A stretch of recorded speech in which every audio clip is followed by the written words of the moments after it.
lutar ou fugir, fugir da dor e lutar pela felicidade. Em qualquer século, sociedade e cultura, toda a humanidade se identifica por estar entre esses pêndulos, até a palavra de Deus tocar nos ouvidos e nos levar para outra dimensão.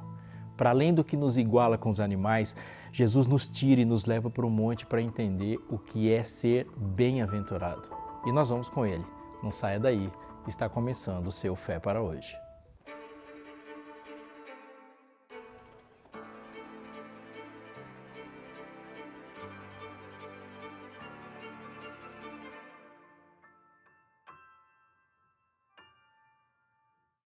Olá, nós estamos caminhando já para o assunto de hoje, do Fé para Hoje. Mas antes disso, eu tenho um recado para te dar, e ele é muito importante. Você sabia que a Escola Bíblica do Novo Tempo é a maior escola do mundo?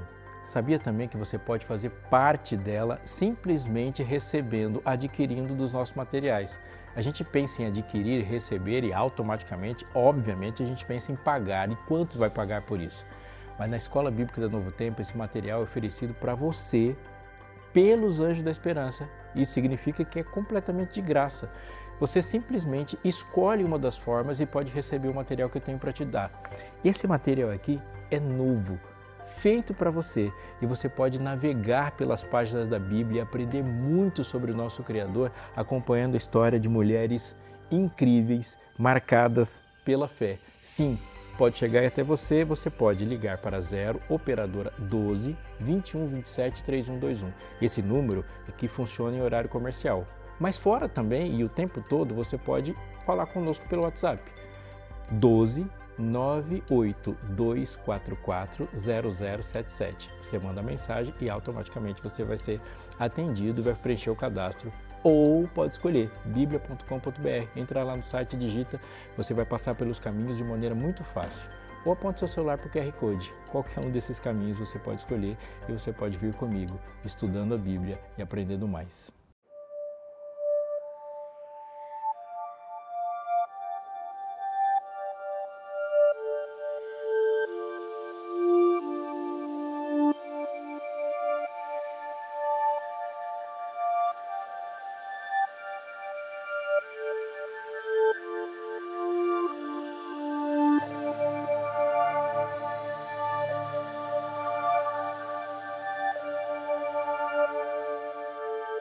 Os olhos de todos estão atentos em Jesus e os olhos de Jesus também estão fortemente conectados com a sua audiência. Há muitas perguntas naquela mente e com certeza muita expectativa, muita aspiração. São humanos, gente de carne e osso como nós. A Bíblia é um livro antigo.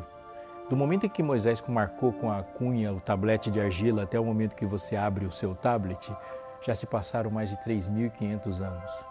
Os textos atravessaram gerações, contextos, culturas, história, geografia, tudo de forma diferente, até economia diferente, mas o impacto sobre corações continua igual. Por quê? Porque todo ser humano, todo homem e mulher desse planeta, quer jovem, quer velho, é um desterrado, é um imigrante, é um andarilho de si mesmo à procura de uma pátria. Todos estamos à procura de um governo que nos faça sentido, de um reino que nos caiba. A gente precisa de um propósito, de acolhimento e de alguém para amar. Me lembro de uma frase e jamais esquecerei dela. Anota aí. Todos nós desejamos fazer parte ou desejamos fazer um lugar nesse mundo. Todos nós queremos que nossas vozes sejam ouvidas. Todos querem uma chance de ser alguém. Todos nós temos sonhos, nós precisamos sonhar. Mais doce que qualquer estrela que você possa alcançar. Porque quando você alcançar e encontrar, você terá encontrado alguém. Você guardará a coisa mais preciosa deste mundo, o maior presente que essa vida pode trazer. É quando você olha para trás e sabe, você foi amado. Essa frase não é minha, esse é um trecho de uma música de enorme sucesso, daquela que foi considerada por muitos a maior cantora de todos os tempos. Essa é uma música da Whitney Houston. Ela conheceu a luz e conheceu a dor. A sua vida e a sua canção, elas dão um vislumbre da confusão e da carência do que é a vida humana, com ou sem sucesso. Jesus, ao ver as multidões, subiu ao monte, se assentou e os seus discípulos se aproximaram dele. Então ele passou a ensiná-los. Texto de Mateus 5:1. Ele ensinou. Há uma distinção na descrição da sua audiência aqui. Jesus olha para as multidões. A multidão está sempre presente, E desse ponto do ministério de Jesus, daí para frente, vai ser difícil encontrar ele sem que a multidão não seja encontrada junto. Ela parece às vezes uma massa disforme, sem muita personalidade, às vezes ela é altamente coercitiva, por vezes ela é violenta, a multidão é tirana. Ela dá cotoveladas, ela comprime, ela empurra, mas ela não toca. Ela grita usando o que vem em nome do Senhor, mas também grita solte Barrabás. Ela se alimenta de pão e peixe e tenta impedir o cego de aproximar e adorar. Mas qualquer um de nós vai se enganar se olhar para a multidão de uma forma muito simples, simplista mesmo. Aliás, as simplificações são sempre muito perigosas e dificilmente nós vamos ver uma maldade que não passou por uma simplificação. Jesus sempre olhava para as multidões e as via com distinção. Jesus reconhece o toque que alcança o poder no meio aos empurrões. Ele ouve a voz daquele que pede por compaixão. Jesus conhece pensamentos, ele conhece dores. Jesus conhece os labirintos existenciais das suas criaturas. Ele conhece os seus labirintos. Ele me procura e ele procura você na multidão. Ele sabe separar um grito de um clamor. Jesus ali olhou para a multidão e na multidão ele viu os discípulos de agora, os discípulos de depois, os discípulos dos seus momentos. Jesus sabia o que eles queriam e sabia também o que eles precisavam. No passado, ele olhou para o Egito e sabia que no meio daquela multidão, muitos que nasceram no Egito não eram egípcios. Só Jesus pôde ver isso. Por causa da terra que abrigava e escravizava eles, eles clamavam e havia ali filhos desterrados que eram carentes de sentido, carentes de propósito, carentes de amor. Jesus chamou, separou, distinguiu. Jesus pegou o seu povo no começo da sua história, levou até o monte e passou a ensiná-los por meio daquilo que o seu povo chamou de Torá, a instrução do Eterno. Agora, andando por milênios na história, nós vemos Jesus sobre o monte e lá do monte ele começa a ensinar, anote aí, a lógica do seu reino. Por uma cultura que se organizou de uma forma assim completamente oposta ao que ele pretendia dizer. E ele diz, e na frente da multidão estão os seus discípulos. Eles são especiais, eles são aqueles que vão seguir e já se dispuseram a aprender dele.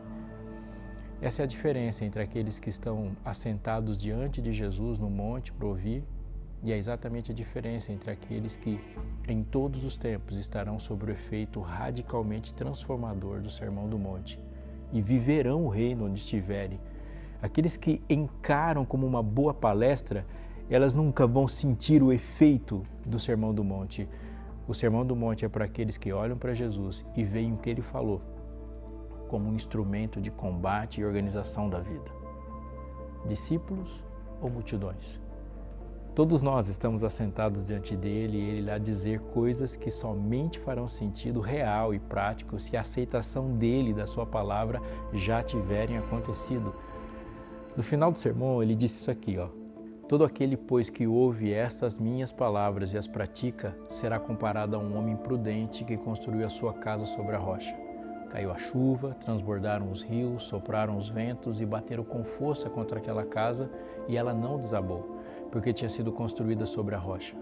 E todo aquele que ouve essas minhas palavras e não as pratica, será comparado a um homem insensato que construiu a sua casa sobre a areia. Caiu a chuva, transbordaram os rios, sopraram os ventos e bateram com força contra aquela casa e ela desabou, sendo grande a sua ruína. Isso é o final do Sermão do Monte, em Mateus 7, 24 a 27. Não há nenhuma possibilidade de sucesso na implantação da lógica do reino, dos ensinos daquele que está sobre um monte, se elas não forem regras reais, práticas de conduta. Perceba que Jesus dá ênfase em ouvir as palavras e praticar. Na perspectiva de Jesus, fé não é uma força que turbina as minhas motivações. Fé é o encontro do que eu sei com o que eu quero fazer. Isso é uma crença de verdade. Sei porque isso me foi comunicado por aquele que é a autoridade total e confiável na minha vida, Deus. E eu faço porque Ele me dá poder para fazer. Isso é crer.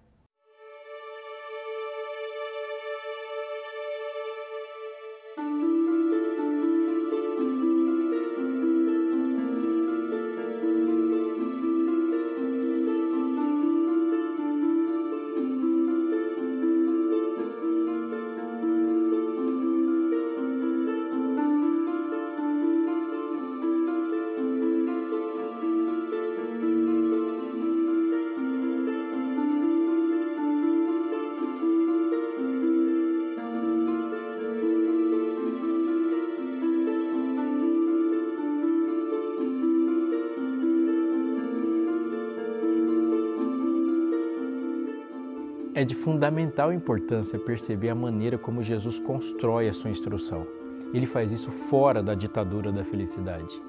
Na frente dele estão humanos, carentes de realização e felicidade. Esse comentário de John Stott nos ajuda a compreender um caminho que Jesus faz.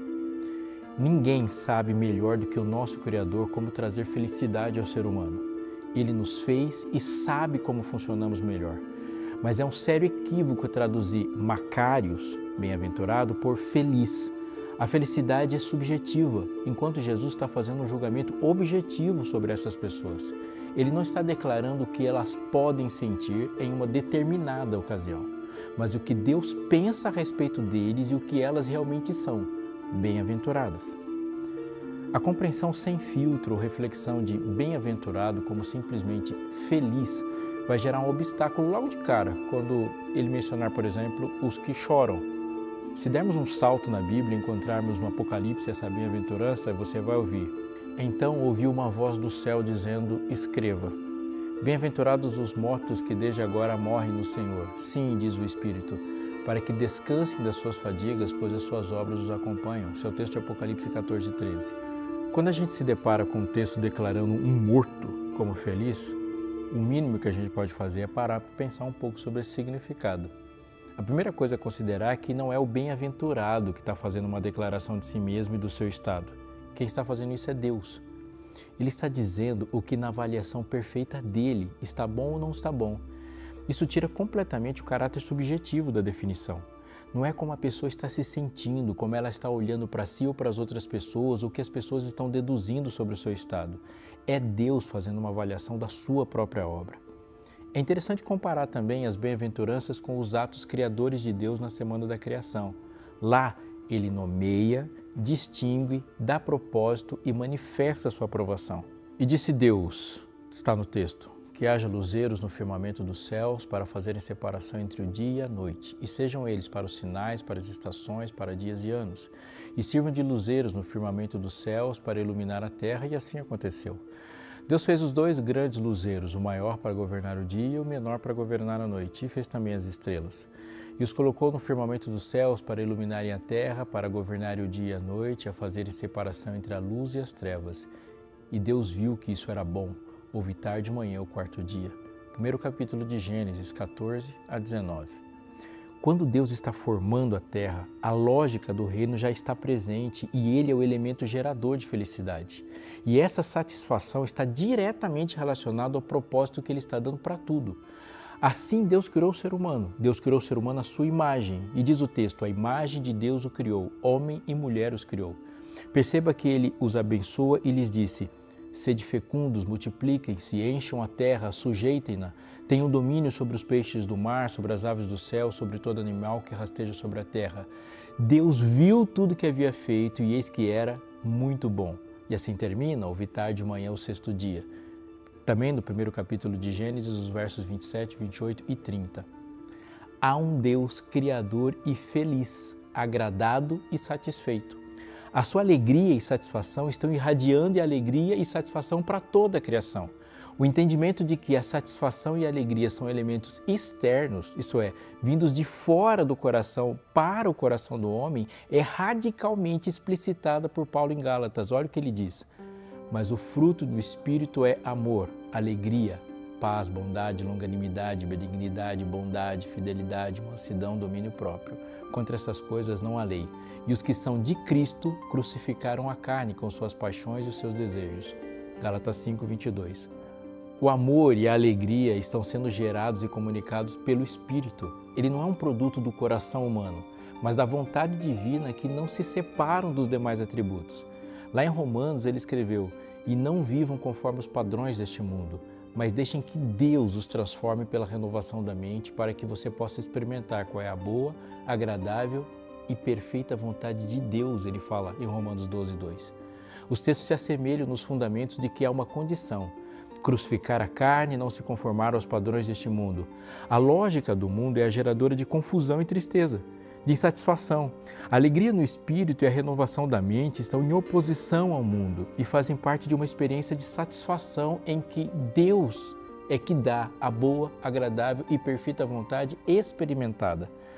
O salmista diz: agrada-me fazer a tua vontade, ó Deus meu, a tua lei está dentro do meu coração, Salmo 40, verso 8. A bem-aventurança é, portanto, um estado sobrenatural e ela vem de fora. Depois de batizado, Jesus logo saiu da água.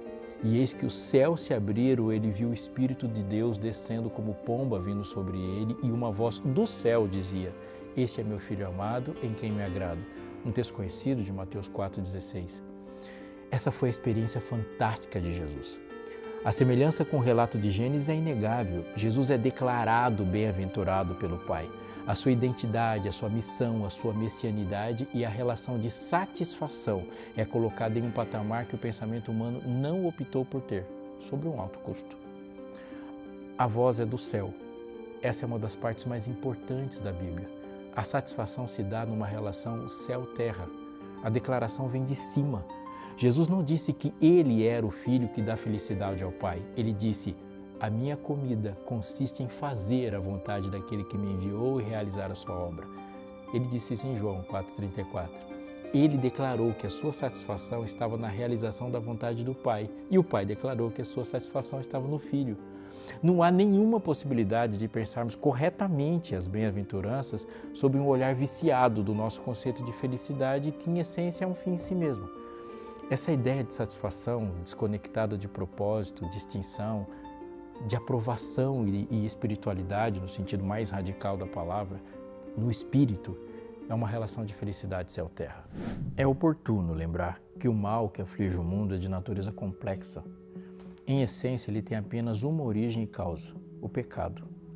A entrada do pecado no mundo, por meio da desobediência dos nossos pais, trouxe relações de dor, confusão e fracassos em todas as esferas de relacionamento. Os relacionamentos entre os elementos da natureza foram afetados pela desordem do pecado. E podemos perceber isso em desastres naturais, seca, tormentas, terremotos. O mundo natural não é perfeito e os que habitam o mundo natural estão sujeitos ao efeito dessa desarmonia. Jesus disse a Adão e à mulher, ele disse: aumentarei em muito os seus sofrimentos na gravidez. Com dor você dará à luz a filho, seu desejo será para o seu marido e ele a governará. E a Adão Deus disse: por ter dado ouvidos à voz da sua mulher e comido da árvore que eu tinha ordenado que não comesse, maldita é a terra por sua causa. Em fadigas você obterá dela o sustento todos os dias da sua vida, ela produzirá também espinhos, ervas daninhas, e você comerá a erva do campo. No suor do teu rosto comerás o teu pão, até que voltes à terra, pois dela você foi formado, porque você é pó, e ao pó tornará. Gênesis, no 3º capítulo, verso 17 a 19. O pecado trouxe efeito sobre os corpos dos humanos como parte do mundo natural. Nos tornamos mortais e há efeitos dessa imperfeição na relação entre os elementos que constituem nosso organismo. Tu comerás a erva do campo. Deus introduz elementos medicinais na alimentação. Do suor do teu rosto, Deus explica que o corpo ficará diferente e sujeito às intempéries do habitat, que agora é hostil. O seu desejo será para o teu marido. Essa é uma importante informação que Deus deu de que as relações entre os seres humanos não seriam mais perfeitas, não seriam mais harmônicas. Assim a gente pode perceber que o mal não pode ser simplificado e ele pode nos atingir em decorrência da nossa desobediência, isso é, ele pode nos atingir por causa da quebra de uma lei que está regulamentando algumas das nossas relações com o nosso corpo, com Deus, com as pessoas, com as coisas, com a natureza. O mal também pode nos afetar devido à transgressão da lei por parte de outras pessoas. Nossos pais, cônjuges, filhos, governantes, amigos, compatriotas, enfim. O mal também pode nos atingir pela desarmonia das leis da natureza, como acidentes naturais ou algum problema genético. O mal pode vir o mal pode nos afetar por ação direta de Satanás e de seus anjos, que segundo a Bíblia deixa bem claro, eles estão atuando no mundo, ou o mal pode vir pela soma de muitos desses fatores. É por isso que a gente não deve se apressar na análise sobre alegria, sobre felicidade e espiritualidade. Depressão é uma doença, ela faz parte do conjunto de doenças que temos que lidar nesse mundo caído. Não é sensato dizer que ela é causada por falta de fé. E nem que 3 doses de Bíblia e oração por dia vão curá-lo magicamente. O ser humano é um ser integral, sua relação corpo, mente, sociedade, ambiente, ela é inseparável, é complexa e o afeto entre elas é mútuo. Isso quer dizer que a relação com Deus vai afetar todas as áreas da vida.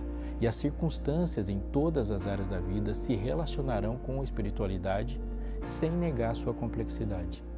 A alegria comunicada pelo Espírito é sobrenatural, excedendo os limites que o mal coloca. A restauração do propósito gerará um contentamento e o estado de bem-aventurança se torna um princípio ativo na vida de um filho de Deus. Ela atua dentro das suas lutas sociais, biológicas, psicológicas e culturais e não a despeito delas, e muitas vezes sem fazê-las desaparecer por imediato.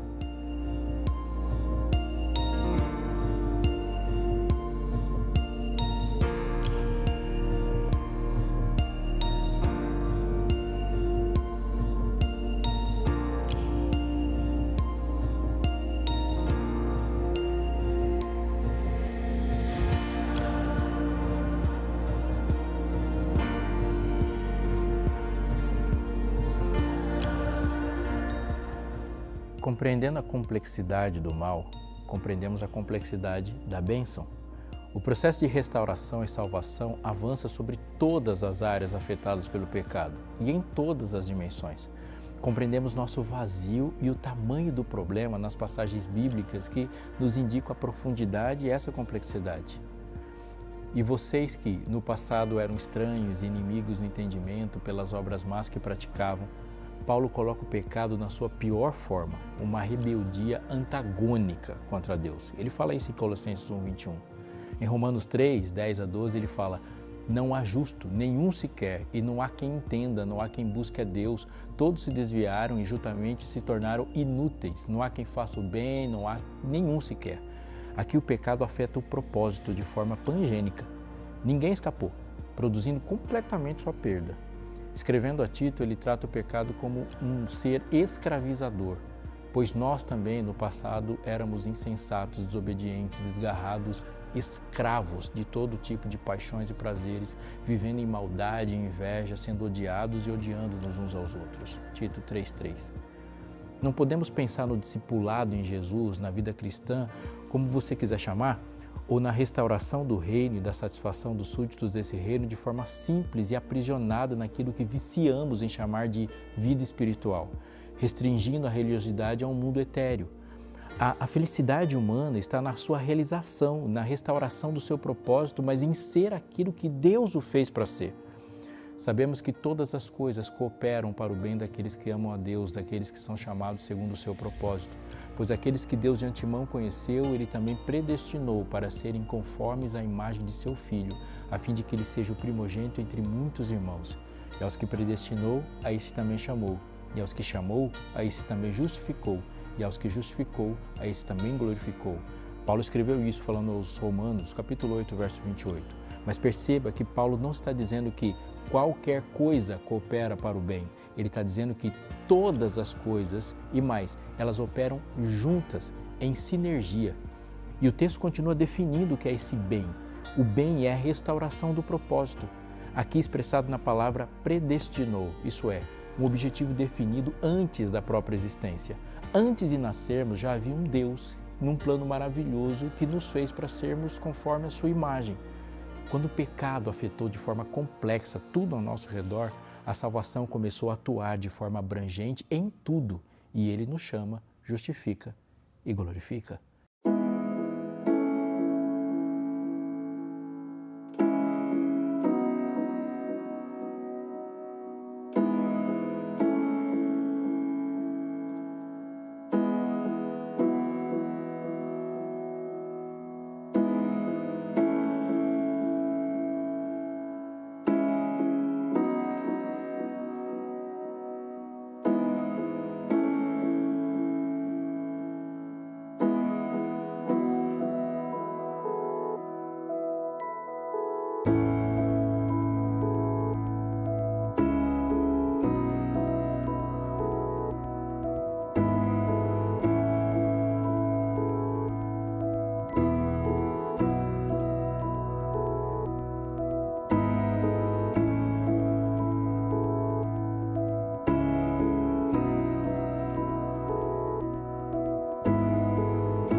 Vocês são o sal da terra. Ora, se o sal vier a ser insípido, como lhe restaurar o sabor? para nada mais pressa, senão para lançado fora, ser pisado pelos homens. Vocês são a luz do mundo. Não se pode esconder uma cidade situada no alto de um monte. Nem se acende uma lamparina para colocá-la debaixo de um cesto, mas no lugar adequado, onde ilumina bem todos os que estão na casa. Assim brilhe também a luz de vocês diante dos homens, para que vejam as boas obras que vocês fazem e glorifiquem o Pai de vocês que está nos céus. Mateus 5, 13 a 16. O sermão de Jesus começa com uma declaração de identidade. Obviamente, ele está falando de um estado no mesmo tempo em que denota um processo. Mas antes de tudo, ele está dizendo que os súditos do seu reino devem ser, e fundamentalmente, onde eles devem chegar, ser e chegar, a um ponto de partida, a pobreza de espírito, e um ponto de chegada, a glorificação do Pai. Dessa forma, com que Jesus se apresenta, e essa é a forma que Jesus apresenta as bem-aventuranças, e é dessa forma que a gente deve vê-las. Há, através das bem-aventuranças, uma progressão na experiência cristã. Os que sentiram sua necessidade de Cristo, os que choraram por causa do pecado, os que se sentaram com Cristo na escola da aflição, hão de, com o Divino Mestre, aprender a ser mansos. O maior discurso de Cristo, página 13 e 14. Bem-aventurado é Deus que diz sobre você no momento do encontro, porque Ele sabe qual é o resultado desse encontro. Estamos em um mundo à procura da felicidade e Deus está atuando nesse mundo, nos procurando com a felicidade em suas mãos. A ideia humana de felicidade é terrivelmente ácida. Ao aceitá-la, inicia-se imediatamente um processo de corrosão. Deus promete e cumpre uma bem-aventurança completa ao nos devolver ao lugar que nós mesmos devemos estar com Ele, se nós nos libertarmos da ditadura da felicidade falsa.